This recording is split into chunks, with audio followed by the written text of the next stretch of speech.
ప్రత్యేక హోదా మీద ఈ రాష్ట్రంలో నిరసన కార్యక్రమం కోసం పిలుపునిచ్చిన సందర్భంగా ఈరోజు మేమంతా కూడా ఇక్కడ నిరసన తెలియడానికి వచ్చాం. ముఖ్యంగా రాష్ట్రంలో ఈరోజు పరిస్థితి ఏ విధంగా ఉందంటే అమ్మ పెట్టదు అడుక్కోనివ్వదు, ఈ విధంగా ఉంది ఈరోజు పరిస్థితి. పోరాటం చేయాల్సినటువంటి రాష్ట్ర ప్రభుత్వం పోరాటం చేయకపోగా పోరాడుతున్నటువంటి మమ్మల్ని కూడా ఈరోజు అడ్డుకోవడం అనేది చాలా భావ్యం కాదని కూడా మేము ఈ సందర్భంగా తెలియజేసుకుంటున్నాం. ఈరోజు ప్రత్యేక హోదా అనేది ఆ రోజు పార్లమెంట్ సాక్షిగా ఆ రోజు ప్రధానమంత్రి ఇచ్చినటువంటి మాటని మేము నిలబెట్టుకోమని చెప్పి ఈరోజు మేము నిరసన చేస్తుంటే ఎందుకు చంద్రబాబు నాయుడు ఇంత ఉలిక్కి పడుతున్నాడో మాకైతే అర్థం కాలేదు. ఈ నిరసన కార్యక్రమం ఈ ప్రభుత్వం మీదనో లేదో చంద్రబాబు నాయుడు మీదనో చేస్తున్నది కాదు, భావితరాల భవిష్యత్తు కోసం ఈరోజు రాష్ట్రంలో ఉన్నటువంటి యువకుల మంచి బంగారు భవిష్యత్తు కోసం చేస్తున్నటువంటి పోరాటం ఇది. ఇదేదో రాజకీయ కోసం కానీ లేకపోతే ప్రతిపక్షంలో మేము ఉన్నాం కాబట్టి చేయాలని చేయడమో కాదు, కానీ రాబోయే తరాలు ఈరోజు మంచిగా ఉండాలి, రాబోయే తరాలు ఏ కష్టము పడకూడదని చెప్పి ఒక ముందు చూపుతో ఆ రోజు విభజన సమయంలో ఆనాటి ప్రభుత్వం మరి ప్రతిపక్షమైనటువంటి బీజేపీ మొత్తం కూడా ఆ రోజు పార్లమెంట్ సాక్షిగా వాళ్ళు చెప్పినటువంటి మాటని నిలబెట్టుకోమని చెప్పి ఈరోజు మేము నిరసన కార్యక్రమం చేస్తున్నాం.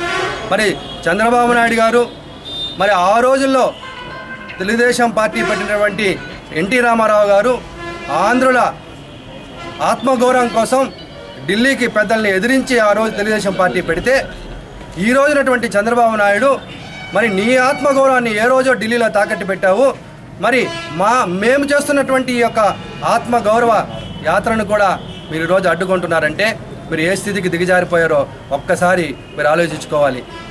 ఈరోజు జల్లికట్టు కోసం తమిళనాడులో యువత ఈరోజు కూర్చుంటే వారికి మద్దతుగా రాష్ట్ర ప్రజానీకమంతా కూడా వారికి మద్దతు తెలిపారు. అలాగే ముఖ్యమంత్రి పన్నీర్ సెల్వం కూడా వారికి మద్దతు తెలుపుతూ కేంద్ర ప్రభుత్వంతో స్వయంగా మాట్లాడి వారి యొక్క సాంప్రదాయమైనటువంటి జల్లికట్టుని వారు తెచ్చుకోగలేంది. ఈరోజు ముఖ్యమంత్రిగా చంద్రబాబు నాయుడు గారు మాకు మద్దతు ఇవ్వాల్సింది పోయి ఈరోజు మేము చేస్తున్నటువంటి పోరాటానికి మరి పోలీసు వ్యవస్థతో మరి హౌస్ అరెస్టులు మరి ఎక్కడికక్కడ చెక్ పోస్టులు పెట్టి ఇంత హంగామా చేయాల్సిన అవసరం ఏముందని చెప్పి నేను చంద్రబాబు నాయుడు గారిని ప్రశ్నిస్తున్నాను. అయ్యా చంద్రబాబు నాయుడు గారు, మీరు గతంలో ముఖ్యమంత్రిగా ఉన్నప్పుడే మరి రైతు వ్యతిరేకిగా మరి ఆ రోజు ఉద్యోగ వ్యతిరేకిగా మీరు ముద్ర వేసుకున్నారు.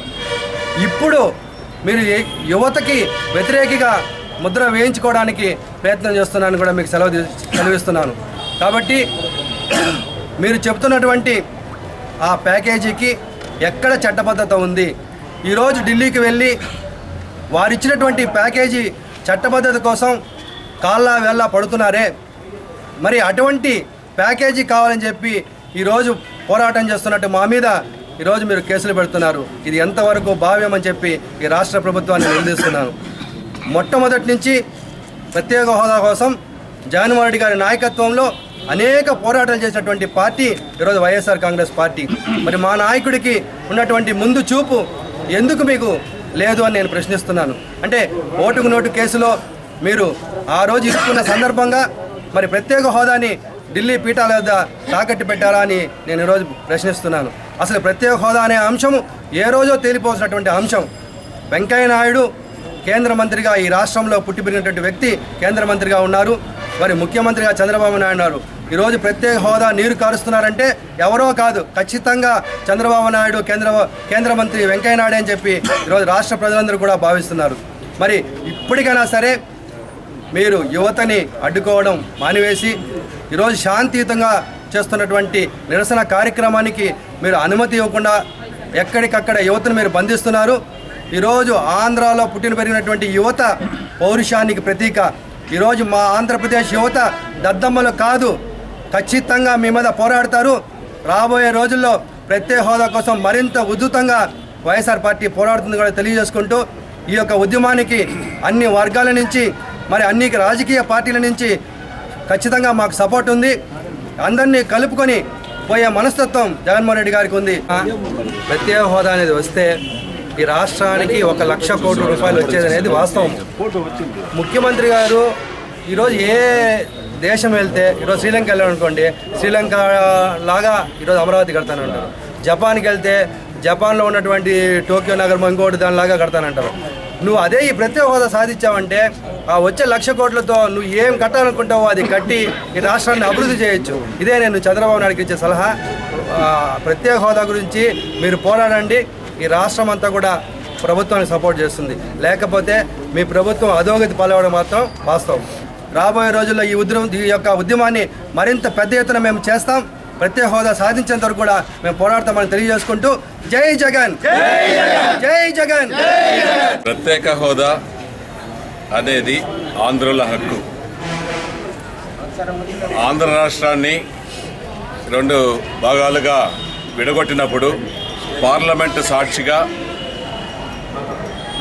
ప్రత్యేక హోదా ఇస్తామని ఆ రోజు ప్రైమ్ మినిస్టర్ మన్మోహన్ సింగ్ గారు చెప్పడం కూడా జరిగింది. అందరికీ తెలిసిన విషయమే.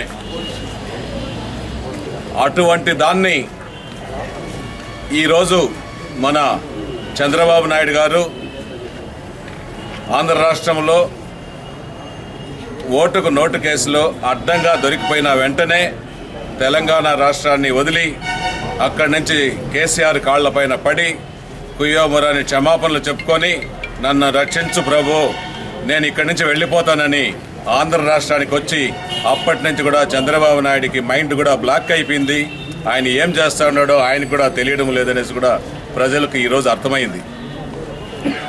ఆ రోజు వెంకయ్య నాయుడు గారు అడిగారు పార్లమెంట్లో, 5 సంవత్సరాలు ఇస్తామంటే 5 సంవత్సరాలు సరిపోదు, 10 సంవత్సరాలు కావాలన్నాడు. ఇదే చంద్రబాబు నాయుడు గారు 10 సంవత్సరాలు ఇస్తే వచ్చే ఫ్యాక్టరీలు రాయితీలు కోల్పోతారు, వాళ్ళకి 10 సంవత్సరాల్లో ఫ్యాక్టరీలు పెడితే రాలేరు, 15 సంవత్సరాలు కావాలని చెప్పారా లేదా? నీ ఆత్మసాక్షిగా నీ ఆత్మ విమర్శన చేసుకోమని కూడా ఈరోజు మేము కోరుతున్నాం. జగన్మోహన్ రెడ్డి గారు రాష్ట్ర అధ్యక్షులు గౌరవనీయులు ఈ ప్రత్యేక హోదా రాష్ట్ర విభజన జరిగిన వెంటనే ప్రత్యేక హోదా ఆంధ్ర రాష్ట్రానికి అవసరం, ప్రత్యేక హోదా వస్తేనే ఆంధ్రుల ఆత్మగౌరవం నిలుస్తుంది అనే నినాదంతో ఢిల్లీలో కానీ ఆంధ్ర రాష్ట్రంలో కానీ ప్రతి జిల్లాలో కానీ ఎన్నో పోరాటాలు చేయడం కూడా 2 సంవత్సరాలుగా అలు పెరగకుండా ప్రత్యేక హోదా కోసం పోరాటాలు చేస్తూనే ఉన్నారు. నేను ఒకటే అడుగుతున్నాను చంద్రబాబు నాయుడు గారిని, నువ్వు దావోసు, జపాను, సింగపూరు, మలేషియా ఇవన్నీ పోయి భిక్షమెత్తుకునేదానికంటే ప్రత్యేక హోదా అన్ని పార్టీలు కలిసి వస్తున్నాయి ఇప్పుడు నీ ముందు.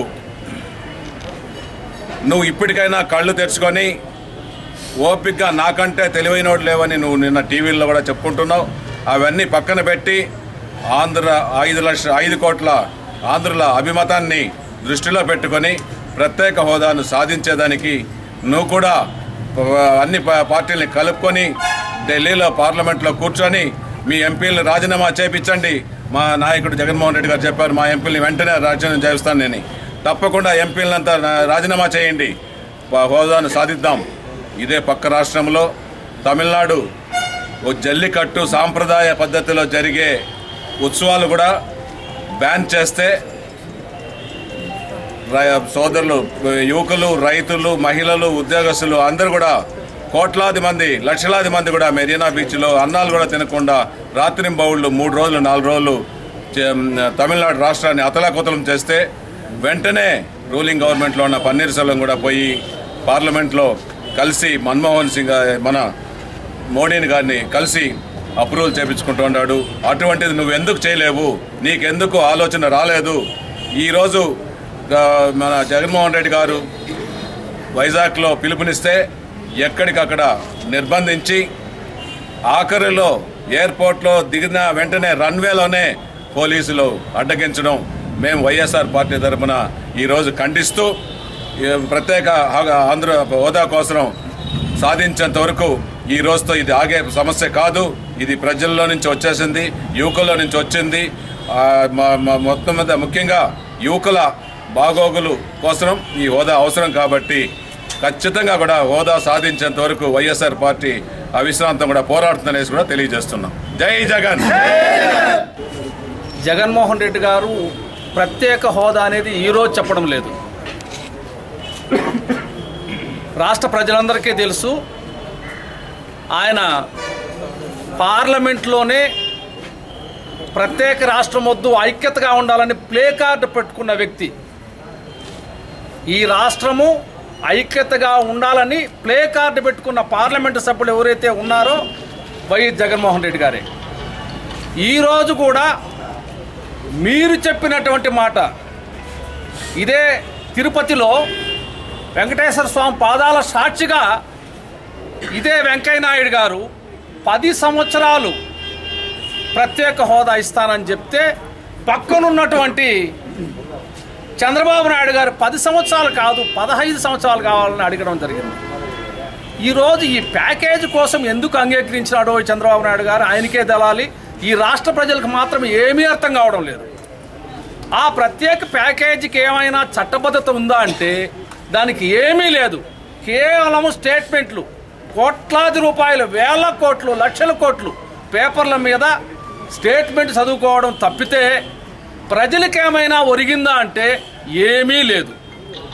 ఈ పరిస్థితుల్లో మీకేదైనా చిక్కుండొచ్చు, చంద్రబాబు నాయుడు గారికి ఏదైనా చిక్కుండొచ్చు, కేంద్ర ప్రభుత్వంతో తనకున్న కేసులు కావచ్చు, ఇంకొకటి కావచ్చు, ఓట్ల కేసు కావచ్చు, నోట్ల కేసు కావచ్చు. నువ్వు రాష్ట్రాన్ని పనంగా పెట్టేస్తే ఎట్లా అవుతుంది? అది ప్రజలు ఏమైపోయినారని ప్రజలకు నువ్వు చేస్తా ఉండేది ఇదేనా? లేదు, నువ్వు మాట్లాడలేవు.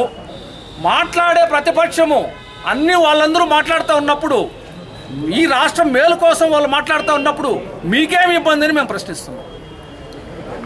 ఇప్పుడు కొవ్వొత్తుల ర్యాలీ అన్నారు. దీనికి ఎందుకంటే పాపము ఈ పోలీస్ డిపార్ట్మెంట్ అంత ఇబ్బంది పెట్టేది? కొవ్వొత్తుల ర్యాలీ శాంతియుతంగా, ప్రజాస్వామ్యబద్ధంగా, ఇది తప్ప? ఇది ఎక్కడికి వెళ్తున్నారు? నువ్వే చెప్తున్నావు ఈ రాష్ట్రం ఎక్కడికి వెళ్తా ఉంది, ఇక్కడికి వెళ్తా ఉంది, అక్కడికి వెళ్తా ఉంది. నువ్వు ఎక్కడికి వెళ్తున్నావు? ఇప్పుడు కొవ్వొత్తుల ర్యాలీ అయితే ఏమైపోతుందండి? కొవ్వొత్తులు మావి, నడిచేది మేము, మా కష్టాలు మేము పడుతూ ఉంటే నీకేమి ఇబ్బంది? ఇప్పుడేమైనా ఇబ్బంది తప్పిందా? ఇప్పుడు పోలీస్ డిపార్ట్మెంట్ ఉపయోగించుకున్నావు, వాళ్ళు పాపం వాళ్ళ విధులు వాళ్ళు నిర్వహిస్తున్నారు. ఎక్కడున్నా పాపం పర్మిషన్ తీసుకున్నాడు జేఎంసీ శ్రీనివాసులు గారు, ముందు పర్మిషన్ ఇచ్చారు. అయ్యా రేపు ర్యాలీ శాంతియుతంగా జరుపుకోండి, ఈ కండిషన్లు 5, 6, 10 పెట్టి, దానికి నేను మన నిబంధనలను అతిక్రమించడం ఆయన సంతకం పెట్టాడు. ఉదయం లేచి లేదా ఆ కాగితం రద్దు అయిపోయింది అన్నాడు. ఏమిది? ఇది ప్రజాస్వామ్యమేనా? ఇది నిరంకుశత్వం అనేది ప్రజాస్వామ్యంలో ఎప్పుడు గెలవలేదు, ఇది కూడా గెలవదు. ఈరోజు చూస్తుంటే ఆ వైజాగ్ ఎయిర్పోర్ట్లో టీవీలో చూస్తే నేను ఎయిర్పోర్ట్ అథారిటీ మెంబర్ని, తిరుపతి ఇంటర్నేషనల్ ఎయిర్పోర్ట్ మెంబర్ని, నాకు తెలుసు ఎయిర్పోర్ట్ రూల్స్. ఎట్టి పరిస్థితుల్లో మన పోలీసులు ఎయిర్పోర్ట్ లోపల అలౌ చేసేది లేదు. ఎయిర్పోర్ట్ పోలీస్ సపరేట్గా ఉంది. రన్వేలో పోయి రన్వేలో అంబటి రాంబాబును వాళ్ళని వెళ్ళి పట్టుకొని వేసుకొని పోతున్నారు. ఎవరు? మామూలు మన స్టేట్ పోలీసులు. ఇది ఎక్కడిది? ఎక్కడ రూల్స్ అన్నీ ఏమైనాయి? ఇది చాలా హింసాత్మకంగా ఉంది. కానీ ఇది ప్రభుత్వము తన నెత్తును తన చెత్తేసుకునే కార్యక్రమమే. నిరసనలు ప్రజాస్వామ్యంలో ఎక్కడుంటాయండి? నిరసన తెలియజేయడానికి ఏమైంది? కొవ్వొత్తులు తెచ్చుకొని అయ్యా మాకు ప్రత్యేక హోదా కావాలని మా విధి, ప్రతిపక్షంలో ఉన్న వాళ్ళు ప్రజల తరఫున మాట్లాడాల్సిన విధి, దీన్ని కూడా అడ్డుపోవడం ఏంది? ఇది చంద్రబాబు నాయుడు గారి ప్రస్తుతం అధికారంలో ఉన్నాడు కాబట్టి అది ఏమనుకుంటున్నారో అర్థం కావడం లేదు. కానీ ప్రజాస్వామ్యవాదులు అందరూ ఖండిస్తున్నారు.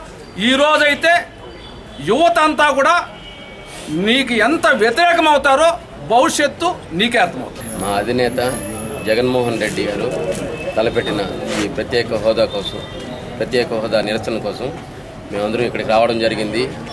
కానీ ఇంత దారుణంగా అరెస్ట్ చేయడం, ఇక హౌస్ అరెస్టులు కానీ, మా అధినేతని ఎయిర్పోర్ట్లోనే అరెస్ట్ చేయడం దేశ ప్రజలందరూ చూస్తున్నారు. ఆంధ్రులు అంత పిచ్చోళ్ళు కాదు. రాబోయే కాలంలో చంద్రబాబు నాయుడు గారు తీవ్రంగా అందరూ ఖండించి చంద్రబాబు నాయుడు గారు చాలా అవమాన పాలవుతారని మేమందరూ తెలియజేయడం జరుగుతోంది. దేశంలోనే ప్రత్యేక హోదా కోసం అందరూ పాటుపడుతున్నారనేసి, జగన్మోహన్ రెడ్డి ఒక్కరే చేస్తున్నారనేసి అందరూ కలిసికట్టుగా చేయాలనేసి కోరుకుంటున్నాం. దయచేసి ఇది మాకు ప్యాకేజీల కోసం కాదు, భవిష్యత్తు కోసం జగన్మోహన్ రెడ్డి తలపెట్టిన ఈ కార్యక్రమం ప్రతి ఒక్కరూ కలిసికట్టుగా చేయాలనేసి, ప్యాకేజీలు లేకుండా ప్రత్యేక హోదా వచ్చే వరకు అందరూ కలిసికట్టుగా సాధిస్తామని మేమందరూ తెలియజేసుకుంటున్నాను. జై జగన్.